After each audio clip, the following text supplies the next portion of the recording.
আমরা জানি যে টিকা নেওয়া হয়, কিন্তু টিকা নিয়ে কী হয় বুঝছেন তা তো জানি না, বুঝছেন। আর টিকা দিয়ে কী হবে বুঝছেন নি। এখন যে যে রোগ দিছে আল্লাহ বুঝছেন, এই রোগ তো আল্লাহ মুক্ত করবে বুঝছেন নি।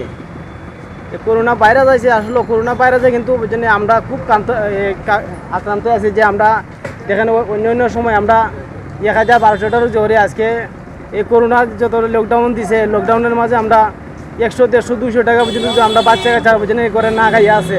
আমরা এখন কি করবো বুঝছেন, এখন তো এই যে লকডাউনে এখন আমরা খুব কষ্টে আছি। আমরা খুব দেখেন এই যে শহরের মাঝে বুঝছেন আমরা রিক্সা নিয়ে, খালি রিক্সা নিয়ে আমরা ঘুরতেছি, কিন্তু আমরা অনাহারে মরতেছি, কিন্তু সরকারে কিন্তু আমরা কিছুই দেখে নাই বুঝছেন। কিন্তু ওই লকডাউনে কি করছে, আমাদের মতন গরিবদেরকে বুঝছেন অনাহারে বুঝছেন মরতেছে।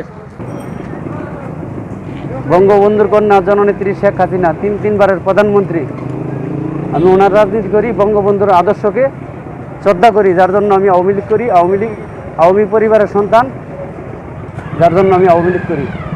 নৌকা মার্কাকে পছন্দ করি, নৌকা মার্কায় ভোট দেই।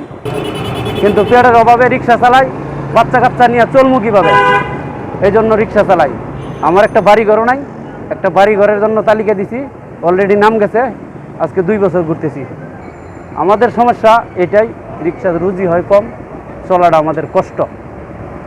কোনোরকম দিন কাল দিতেছে না খায়া না লয়া, একদিন এলো 6 দিন নাই, লকডাউনে কেউই সাহায্য করে না, করতে খাইতাম পোলা ভরে লইয়া।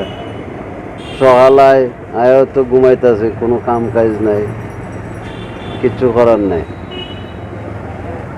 কেউ তো দেখেও দেখে না, আমরা কেরা কি করবো। উনি সরকার এই দিব সেই দিব কিচ্ছু পাইনি।